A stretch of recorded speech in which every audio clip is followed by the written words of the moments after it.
A legend sprints out of the dugout like a thunderbolt and changes the temperature of a ballpark just by stepping into the on-deck circle.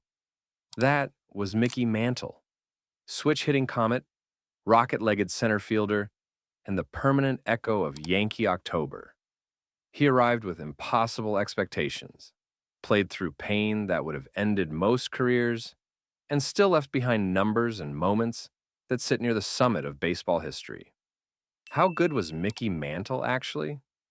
Good enough that if one imagines a player built from equal parts speed, power, patience, postseason steel, and sheer spectacle, the silhouette that forms looks an awful lot like the Mick.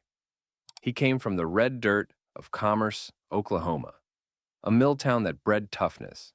His father, Mutt, and his grandfather both believed switch hitting would future-proof a young player against any pitcher, so they drilled the boy daily, left-handed against righties, right-handed against lefties, until the skill was as natural as walking.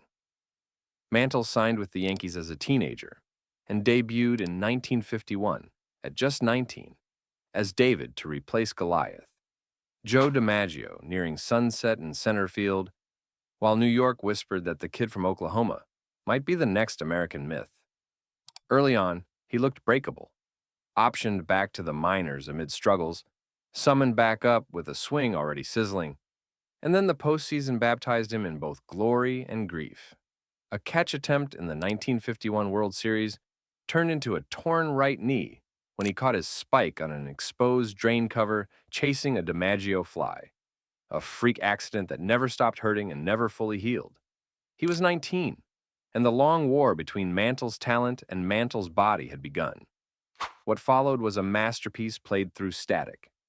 Even with the damaged knee and later, chronic osteomyelitis, torn ligaments, a taped-up lower half that read like an orthopedist's notebook, Mantle became the most terrifying offensive force of the mid-1950s to early 1960s. From 1952 to 1964, he averaged superstardom with stretches of sheer dominance. He led the league multiple times in home runs, walks, runs scored, on-base percentage, and slugging. He walked more than he struck out in his peak seasons, a surprise to those who only remember the towering blasts. And the ceiling? In 1956, he delivered one of the greatest single seasons in baseball history, the Triple Crown, leading the American League in batting average, home runs, and RBIs, paired with an MVP award on a Yankees team that won the World Series. His OPS soared into the stratosphere. His bat speed looked like a blur, and pitchers spoke of the way his swing seemed to meet the ball with premeditated violence. The very next year, 1957, he might have been even better as a pure hitter. Fewer homers, yes, but a higher average, sky-high on-base numbers, and another MVP that testified to his total offensive control of a league filled with Hall of Fame arms. Between 1956 and 1962, Mantle won 3 MVP awards and finished second or third several other times, a sign of sustained superiority, not one-off magic. His peak rate stats, on-base percentage over .420, slugging near or above .600 for multiple seasons, place him among the purest offensive engines the game has seen. The power was spooky. Mantle's home runs didn't just leave the yard, they left conversations ajar. He was the original tape measure phenomenon, a phrase born to describe his blasts. He hit balls into the far reaches of upper decks that nobody visited, into the black batter's eye and center at Old Yankee Stadium, out of stadiums and into legend. In Washington, D.C., he sent one over the grandstand and out of Griffith Stadium onto 5th Street. In Detroit, he reportedly cleared the right field roof. In New York, he hit a left-handed shot that struck the facade, virtually the outer skin, of Yankee Stadium's upper deck, a place so remote that the only remaining question was whether a healthy Mantle might have been the only human capable of truly hitting a fair ball out of the original stadium. Some distances floated into myth, but the reputation had a basis in physics. Mantle's bat speed plus his lower half torque generated exit speeds few could match in any era. He was a complete athlete, not just a slugger. Before injuries dulled his burners, Mantle might have been the fastest player in baseball. Scouts clocked him at times, reaching first base in near-record splits, and he was lethal from either side of the plate. He swiped 153 career bases in an era that didn't maximize steals and scored 1,676 runs on lineups that never lacked for table setters or finishers. In center field, he patrolled with long strides and a first step that turned gappers into loud outs, his range masking the pain in his legs as if willpower could close ground by itself. His arm, while not cannon classical like a Roberto Clemente, was accurate and more than enough for a center fielder who frequently beat runners with positioning and jumps, rather than sheer hose. The switch hitting dimension may be Mantle's most underrated superpower. Many hitters lose something from their weaker side: less lift, diminished plate coverage, slower reads on breaking balls.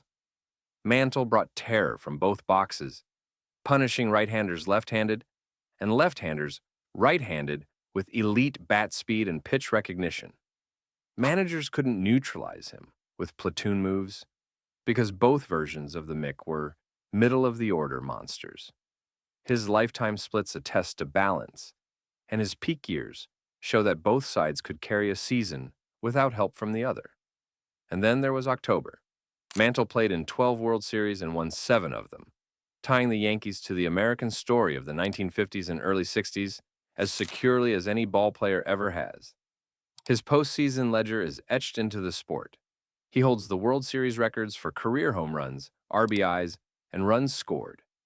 He homered off aces, ran down drives in expansive center fields, and turned tight games with the kind of swing that steals oxygen from opposing dugouts.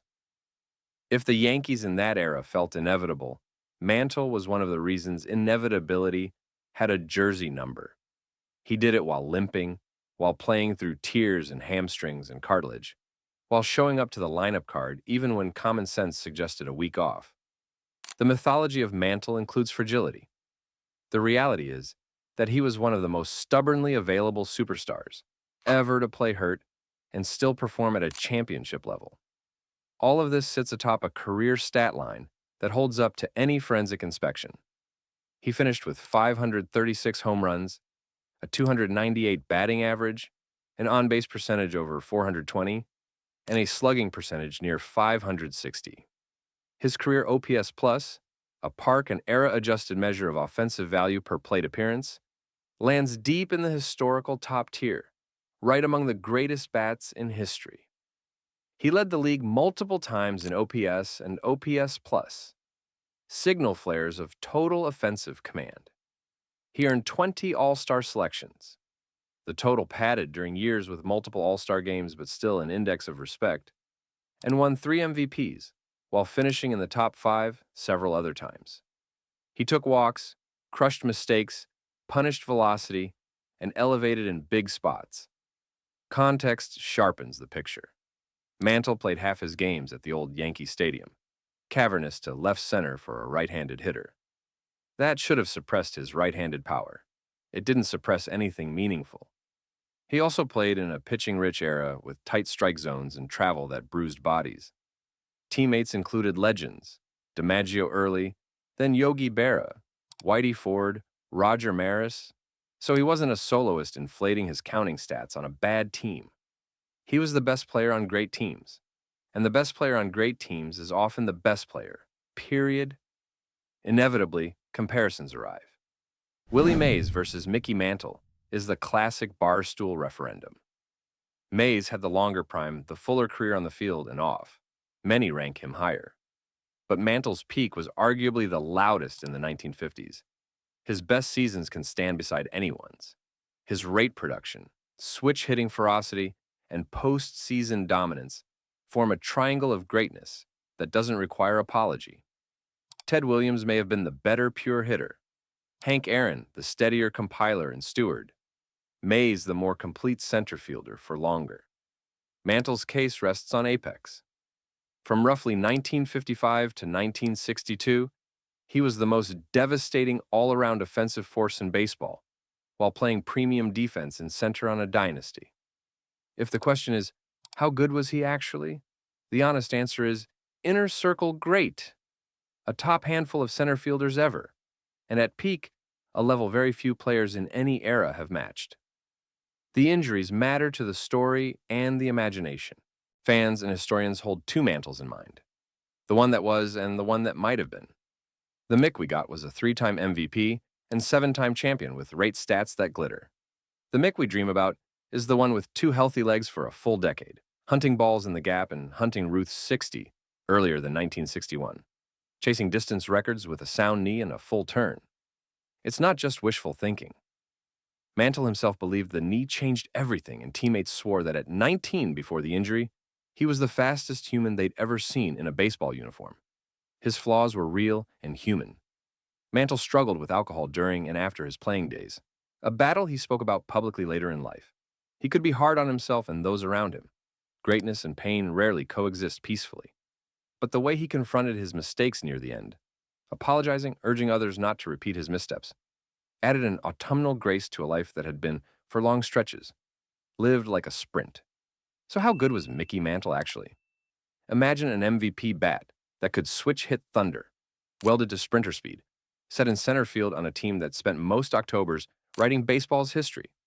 Add a stubbornness to play through injuries that would sideline almost anyone, a postseason record book that still answers to his name, and a peak that sits among the most destructive in the sport's annals. Then remember the sound in Yankee Stadium when he fouled one straight back and 60,000 people gasped because it felt like even his misses were omens. He was the rare player who satisfied the eye test and the ledger with equal force.